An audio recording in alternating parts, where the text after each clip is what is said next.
Film की शुरुआत हेलेम के ट्री हाउस से होती है, जहाँ से वो एक कपल को इंटीमेट होते हुए देख रहा है। वो उन्हें देखकर अपनी डायरी में कुछ लिख लेता है। उसके बाद हेलेम अपने आप को जंगली भैंस में डालकर उस कपल के बीच कूद जाता है।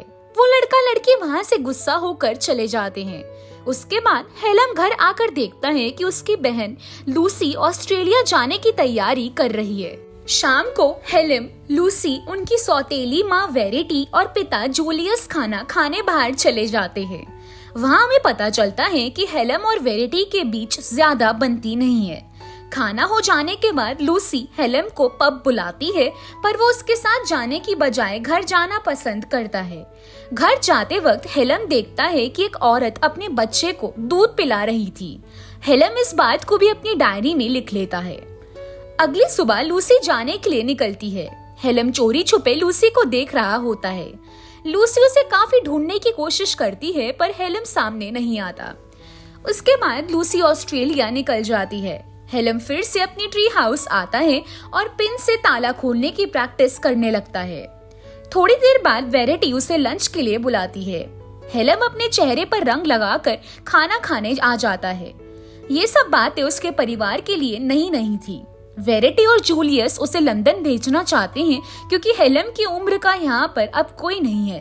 वो दोनों उसे समझाते हैं कि अगर वो लंदन जाएगा तो नए दोस्त भी बना सकता है, पर हेलेम मना कर देता है। लंच के बाद हेलेम फिर से जंगल में जाता है, जहाँ नदी में उसे एक नाव मिलती है। इसी नाव में उसकी माँ की मौत हुई होती है। नाव के बारे में बताने हेलेम अपने पिता के पास जाता है, तो वहाँ पर जूलियस वेरिटी को समझा रहा होता है कि समय के साथ हेलेम उसे अपना लेगा। वहाँ से हेलेम जूलियस को लेकर नाव के पास ले जाकर पूछता है कि क्या आप दोनों ने मिलकर मेरी माँ को यहाँ डुबाया था। जूलियस उसे कहता है कि तुम्हारी माँ यहाँ स्लीपिंग पिल्स खाकर आई थी और उसी की वजह से वो डूब गई। जबकि हेलेम को अभी भी यही लगता है कि उसकी माँ की मौत के जिम्मेदार जूलियस और वेरिटी ही है। इस सब के बाद जब हेलेम अपने ट्री हाउस में आता है, तो वो देखता है कि किसी ने उसके हाउस में तोड़ फोड़ की है और उसके माँ के फोटो को भी रंग दिया है। अगली सुबह हेलेम अपना सारा सामान ट्री हाउस से अपने घर ला के रख देता है। उसी के बीच लूसी का उसे फोन आता है, तो वो सामान वैसे ही छोड़कर फोन पर बात करते हुए घर के बाहर चला जाता है। यहाँ वेरिटी हेलेम की डायरी पढ़ लेती है और उसकी कॉपीज निकाल लेती है। उसके बाद वेरिटी हेलेम से मिलने ट्री हाउस जाती है। वहाँ वो हेलेम को उसी की डायरी पढ़कर सुनाने लगती है, जिसमें वेरिटी और जूलियस के बीच हुए गुटरगू के बारे में लिखा होता है। वेरिटी उसे पुलिस की धमकी देती है। गुस्से में हेलेम उसका गला दबोच लेता है। वेरिटी उसे सेड्यूस करने लगती है और फिर वो दोनों गुटरगू कर देते हैं। वेरिटी वहाँ से जाते हुए उसे समझाती है कि अब तुम्हें सब भूलकर नई शुरुआत कर लेनी चाहिए। अगले दिन हेलेम बिना किसी को कुछ बताए शहर छोड़ के चला जाता है। उसे घर से कॉल आने शुरू हो जाते हैं, तो वो सिम तोड़कर फेंक देता है। हेलेम रास्ते पर एक औरत को देखता है जो हूबहू उसकी माँ की तरह दिखती है। हेलेम उसका पीछा करते हुए एक होटल पहुंच जाता है। वो औरत वहाँ काम करती है। हेलेम अंदर जाकर उसे काम के लिए पूछता है। वो औरत उसे काम पर रख लेती है और उसका नाम कैट होता है। हेलेम को किचन में डिश साफ करने का काम दिया जाता है। वहाँ उसे एक बूढ़ा आदमी मिलता है जिसका नाम रेमंड होता है, जिसके साथ काफी सख्ती से पेश आता है।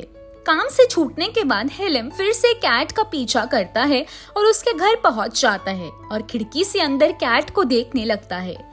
अगले दिन हेलेम उठ के काम पर निकल जाता है, जहाँ उसकी रेमंड के साथ अब काफी अच्छी बनती है। काम के बाद फिर से वो कैट का पीछा करता है। हेलेम देखता है कि कैट जूडो क्लास में बिजी है, तो वो कैट के घर चला जाता है। हेलेम देखता है कि कैट की खिड़की से होटल का क्लॉक टावर साफ दिखाई दे रहा है। इतने में कैट घर आती है और हेलेम खिड़की से बाहर चला जाता है। अगले दिन फिर से हेलेम उठ के काम पर चला जाता है। ब्रेक में वो होटल के क्लॉक टावर में आता है और देखता है कि यहाँ से भी कैट की खिड़की साफ दिखाई दे रही है। उसके बाद उस टावर को ही वो अपना घर बना लेता है और दिन रात दूरबीन से कैट की जासूसी करने लगता है। एक दिन वो देखता है कि कैट के साथ उसके घर कोई आया होता है। हेलेम और नजदीक जाकर देखता है तो वहाँ पर कैट और होटल मैनेजर गुटरगू कर रहे होते हैं। उनकी बातों से उसे पता चलता है कि मैनेजर शादीशुदा है। फिर वहाँ से हेलम अपने काम पर लौट आता है। एक दिन मैनेजर हेलम को क्लॉक टावर से पकड़ लेता है, तो हेलम उसे बताता है कि उसके और कैट के बारे में उसे सब पता है। मैनेजर हेलम को काम से निकाल देता है, पर मैनेजर घर आकर देखता है कि हेलम वहीं पर उसके बीवी बच्चे के साथ होता है और डर कर वो फिर से हेलम को काम पर रख लेता है। हेलम फिर से काम ज्वाइन कर लेता है और कुछ ही दिनों में उसकी प्रमोशन होकर उसे रूम सर्विस डिपार्टमेंट में भेज देते हैं। एक रात जब हेलम कैट के घर की खिड़की से उसे देख रहा होता है, मैनेजर क्लॉक टावर से उसे देख लेता है और वो कैट के घर चला जाता है। वहां जाकर मैनेजर कैट के साथ पलंग तोड़ समाधि में लीन हो जाता है। हेलम ये सब देख रहा होता है और मैनेजर भी हेलम को देखने लगता है। हेलम क्लॉक टावर जाकर अपनी माँ को याद करके रोने लगता है। अगले दिन हेलम का बर्थडे होता है। कैट उसे आकर विश करती है। हेलम बेहद खुश हो जाता है। फिर काम हो जाने के बाद कैट, हेलम और उसका सीनियर एंडी ड्रिंक करने जाते हैं, जहां एंडी मैनेजर और कैट के अफेयर की बात छेड़ देता है और वहां से चला जाता है। उसके बाद कैट हेलम को अपने घर ले जाकर गुटरगू के लिए प्रेरित करने लगती है, पर हेलम कैट से कहता है, मैं तुम्हारे साथ फिजिकल नहीं हो सकता, पर तुम्हारे साथ सिर्फ सोना पसंद करूंगा, और वो दोनों सो जाते हैं। अगले दिन कैट को हेलम के स्पाई करने के बारे में पता चल जाता है, जिससे वो बहुत गुस्सा हो जाती है और उसको काम से निकाल देती है।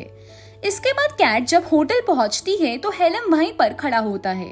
कैट उसे अपने घर ले जाती है और उसे पूछती है कि तुम ऐसा क्यों करते हो। हेलम उसे बताता है कि उसकी माँ के मरने के बाद वो अकेला रहने लगा था और वहीं से उसको लोगों को स्पाई करने की आदत लग गई।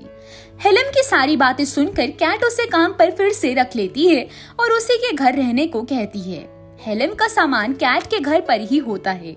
हेलम उसे अपनी माँ की फोटो और ड्रेस दिखाता है। कैट वो ड्रेस पहनकर हेलम को दिखाती है, जिसे देखकर वो बेहद इमोशनल हो जाता है। अगले दिन हेलम कैट को सिखाता है कि लोगों को वो कैसे स्पाई करता है और वो उस एक्टिविटी को बेहद एंजॉय करते हैं। फिर वो दोनों होटल काम करने लौट आते हैं।